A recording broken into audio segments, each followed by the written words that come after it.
Bonjour tout le monde. Alors dans cette vidéo, je vais vous présenter le vélo que je me suis équipé là pour la nouvelle saison là 2020. En gros, ce que je voulais là au niveau de ce vélo, c'était qu'il soit modulable. En gros, je voulais quelque chose qui me permettait de faire de la route, autant de la route que du gravel, on va dire. Et aussi l'équiper en bikepacking pour faire voilà, des voyages 2-3 fois dans l'année, que ce soit route ou chemin.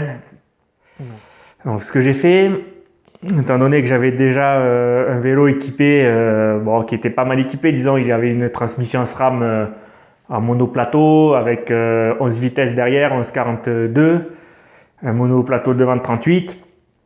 Et j'avais tout cet équipement en fait sur un vélo qui m'a servi, on va dire, toute l'année 2018, où j'ai fait un voyage en Écosse avec, j'ai fait quelques voyages aussi dans le coin à côté de chez moi. Et je me suis dit, bon, vu que j'ai déjà un équipement quand même pas trop mal, donc je vais investir dans un vélo qui coûte pas très très cher et transférer les équipements de l'un à l'autre. Donc ce que j'ai fait, c'est que je suis parti sur le Triban RC 120 disques. Voilà, le RC 120 disques qui est équipé en 3x8 vitesses à la base. Et où j'ai donc démonté mon vélo taf.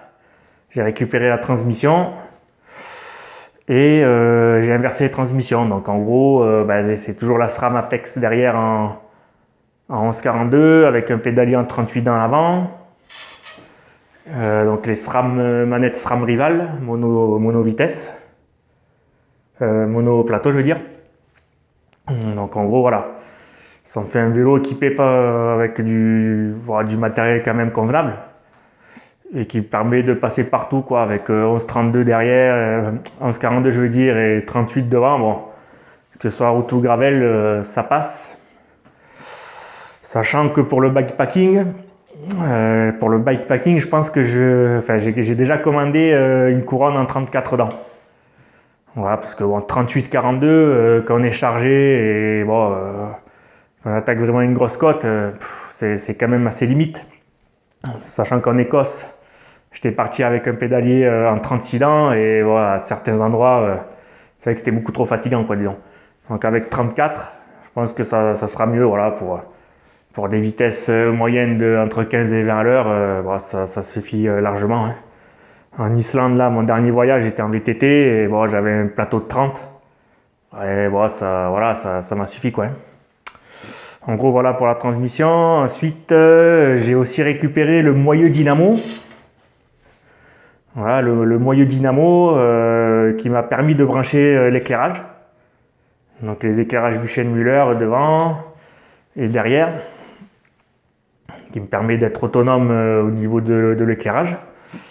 Ainsi que un chargeur USB. Donc sur ma dynamo, j'ai l'éclairage et la recharge USB. Voilà. Sachant que bon, il faut que je fasse un peu quelques petites améliorations parce que là j'ai le fil qui pend ici et bon ça me plaît pas trop. En gros, je vais commander un capot ici ça existe des capots qui sont ajourés en fait où il y a plein de petits trous pour passer le câble à l'intérieur ici. Voilà, le passer le long et le faire ressortir ici pour que ça soit plus joli. Voilà, ça sera plus tard. Hein. Quoi d'autre à dire? Voilà, donc un vélo. Là, il est en mode 700. Donc c'est des routes 700 où j'ai mis les Affiro Pro en 700 par 30. Et ceux-là, voilà, ils sont faits pour. C'est des pneus un peu d'entraînement, donc ils sont faits pour durer longtemps. Et j'ai complété avec des chambres à air anti-crevaison devant et derrière. Donc voilà, 700 par 30, je prends des chemins de temps en temps voilà, pour couper entre deux routes. Bon, ça arrive que je prenne des petits chemins voilà, tout légers et ça passe nickel. Alors, une petite parenthèse concernant les pneus de 700. En fait, j'ai investi dans des garde-boue. Voilà, les garde-boue de 700 qui permet de mettre des pneus de 23 à 32 en principe. Donc j'ai pris le choix d'investir dans des petits garde-boue de sorte à ce que si jamais je pars en bikepacking, comme on ne peut pas vraiment prévoir à l'avance le temps qu'il va faire, au moins je serai tranquille quoi, au niveau de la pluie. Ça me protégera un peu les sacoches aussi. Parce que bon voilà, quand tu roules toute une journée sous la pluie, même sur du goudron, on attrape vraiment les impuretés de la route. Et bon, au moins ça me protège un peu le matériel. Ça me protégera un peu le vélo et surtout la sacoche arrière. Hein. C'est des choses qui sont quand même pas données. Alors bon, si on peut le protéger avec un petit garde-boue, c'est toujours mieux quoi, disons. Ensuite, comme je vous ai dit, je voulais un vélo modulable. Donc en gros pour la partie gravel. Donc soit je garderai les jantes de 700 et puis j'équiperai des pneus peut-être de 700 par 35, je verrai. Sinon, en fait, je me suis monté deux paires de jantes. Donc voilà, des paires de jantes en 27,5 devant et derrière. Voilà, avec des pneus Michelin. Les Michelin Country Rock, c'est du 650 par 44. Voilà, 650 par 44, au moins pour le gravel, je suis tranquille. Donc, je vais vous montrer un peu ce que ça donne. Hein.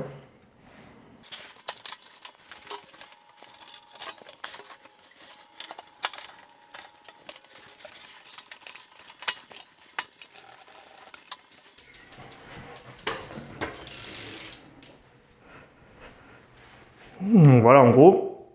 Donc un vélo avec deux paires de jantes, ce que ça donne. Voilà, avec des pneus un peu plus larges. Donc devant, ça me laisse de la place.